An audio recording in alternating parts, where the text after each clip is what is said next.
E o Senhor disse para Moisés: eis aqui um lugar perto de mim, e você estará em pé sobre a rocha, e eu farei passar toda a minha bondade sobre você.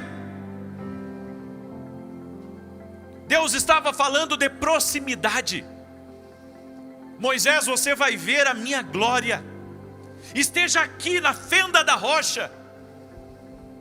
Sabe qual que é a fenda da rocha nossa hoje? É Cristo. Quem está diante de Deus, quem não está perdendo tempo com fofoca, quem não está perdendo tempo com crítica, quem não está perdendo tempo com coisas, sabe, sem valor aqui nessa terra.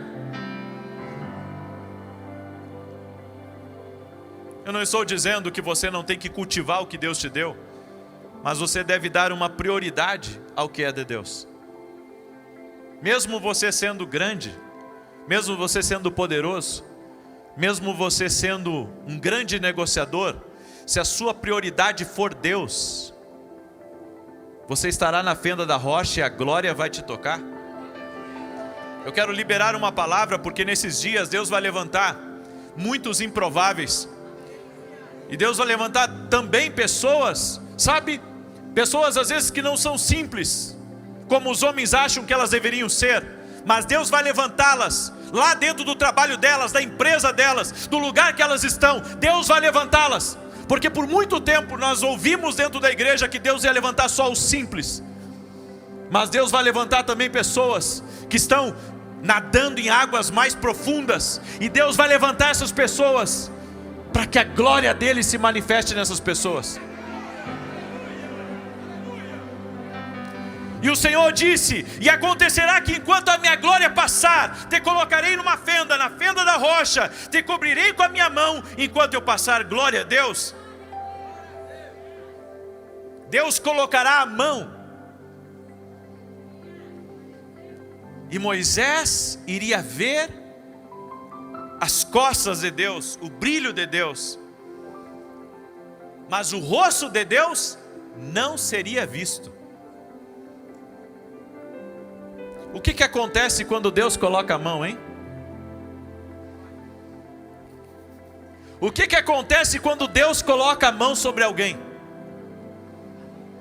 A Bíblia diz que quando Moisés, ele saía da presença de Deus, e ele vinha para as reuniões com o povo, o seu rosto resplandecia.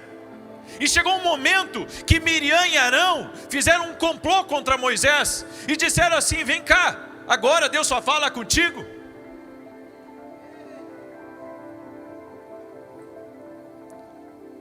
As pessoas têm ciúmes até da sua intimidade com Deus. Elas têm ciúmes do poder que Deus colocou sobre a tua vida. Elas têm ciúmes da glória de Deus. E sabe, quando nós ouvimos alguns críticos muitas vezes criticando o poder de Deus, ou criticando os dons espirituais, ou até mesmo criticando o profético, geralmente são pessoas que tentaram buscar o sobrenatural, mas não encontraram, e pensam: isso não existe para ninguém, porque eu não tive esse toque. Mas na verdade o que faltou para eles era ficar na fenda da rocha. Porque na fenda da rocha você vai ter uma experiência que outros não vão ter. Às vezes as pessoas falam do que elas não têm experiência. É que nem, sabe, eu estava estudando sobre isso hoje. A crítica geralmente ela vem porque a pessoa, ela não tem o conhecimento de algo.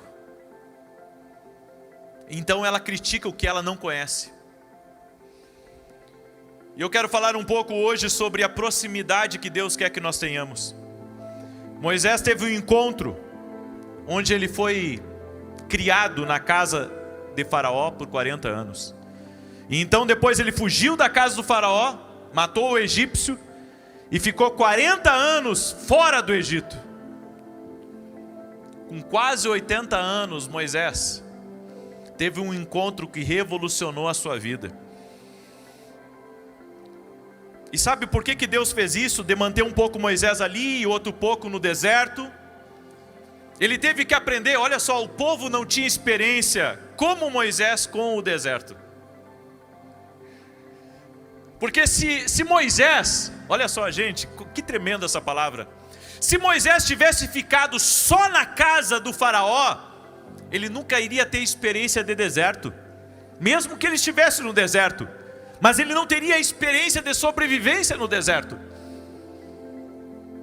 Às vezes Deus permite com que você viva algumas experiências, porque é o lugar que Deus está te preparando. Deus irá expô-la a uma área na qual mais tarde você trabalhará nela. Moisés teve que ficar um tempo, 40 anos no deserto, para voltar ao Egito, porque ele não conhecia nada de deserto.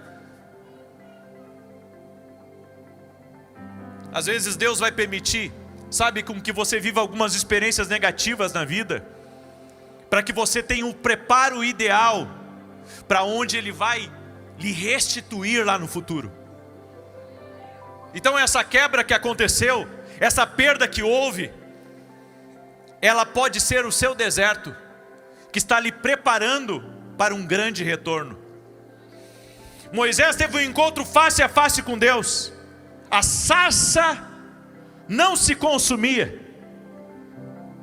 E Deus, fogo consumidor, estava lá naquela sarça. Esse é um sinal da presença de Deus. Quando você está no meio de algo que deveria te consumir, mas não te consome. E as pessoas têm que virar para te ver, porque elas pensavam que você já estaria morto.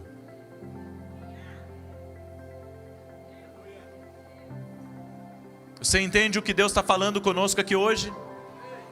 O Espírito Santo está falando conosco. Eu te levei para lá para te preparar. A presença de Deus na sua vida é o sinal da sua sobrevivência. É o sinal que você se mantém firme, que as lutas, o deserto, as provações não conseguiram te destruir. Esse é o seu testemunho, esse é o seu púlpito. Você já deveria ter queimado totalmente, mas ainda está aqui. E Moisés é enviado ao Egito para realmente confrontar o povo de quem ele estava fugindo. Às vezes você foge de pessoas que um dia Deus vai te colocar na frente delas para confrontá-las, ou para ser uma bênção na vida delas. Você tem que crer no que Deus está trabalhando. É por isso que tem uma grande nuvem de testemunhas, como a Bíblia diz, desejando que dê errado esse seu projeto, desejando que você retorne. Pessoas que até disseram para você: olha, eu estarei orando por você, mas dentro delas, elas estão dizendo: ele vai lá quebrar a cara e depois vai voltar. Tem muita gente que aguarda isso, mas quando um homem no meio do seu deserto se agarra com Deus, ele não vira, sabe, um cacto do deserto. Na verdade ele vira um testemunho para a glória de Deus. Deus fará uma reviravolta na sua vida e poderá te enviar de volta, ou te colocar em conexão ou em mesas que você já saiu. Porque no deserto você foi transformado. Você aprende mais sobre Deus no deserto do que no palácio. Quase tudo de importante que eu aprendi sobre Deus foi num lugar difícil, porque eu tive que aprender a solução para sair daquilo. Hoje eu busco a direção de Deus para tudo que eu vou fazer. Mas eu já estive muitas vezes em lugares onde eu não sabia o que fazer. Mas o Espírito Santo me preparou nesses lugares de deserto, para que eu pudesse hoje tirar pessoas dos mesmos lugares. Você sabe que a marca do meu ministério é ensinar as pessoas a ouvir a Deus. Porque eu tive que ouvir a Deus para sair dos lugares difíceis da vida. Então, sabe, não queira ser um mestre aonde você não teve experiência. Eu aprendi no deserto, que é um lugar desconfortável, a depender de Deus. Tudo que é valioso, tudo que é sustentável, tudo que me definia não surgiu no topo da montanha, mas no calor do deserto. Moisés pode ter aprendido muita coisa na corte do faraó, mas ele aprendeu mais no deserto, porque no deserto ele teve a experiência que transformou a realidade dele. Então, em vez de nós nos desesperarmos no deserto, nós devemos aprender com o trabalhar de Deus na nossa vida. É por isso que Deus tem permitido algumas saídas de pessoas à sua vida. É por isso que Deus tem permitido algumas críticas. É por isso que Deus tem permitido, sabe, tanta oposição a você. Porque Ele está preparando um Moisés. Jesus disse: eu sou o Deus que ressuscita os mortos. Eu sou a ressurreição e a vida. E quem crê em mim, ainda que esteja morto, viverá. Deus teve que ressuscitar um morto no deserto. Morto para o seu propósito. Infelizmente há muitas pessoas assim, que não sabem mais o seu propósito. Estão perdidas. Um encontro com a glória te dá destino. Diga assim comigo: um encontro com a glória de Deus me dá destino. E a glória vai tirar você das confusões que você está. Você está lutando com pessoas ainda. Você está lutando com certos problemas ao seu redor, porque você não teve um encontro com a glória. Porque na glória você só vai ter clareza de uma coisa: o que eu preciso é da presença de Deus na minha vida, e não da aprovação dos homens. É disso que eu preciso. Você fica descontente com as coisas, porque está faltando o conhecimento da glória. Moisés teve um encontro real com Deus, onde ele foi confrontado visualmente. A mão de Deus esteve sobre ele durante toda a vida.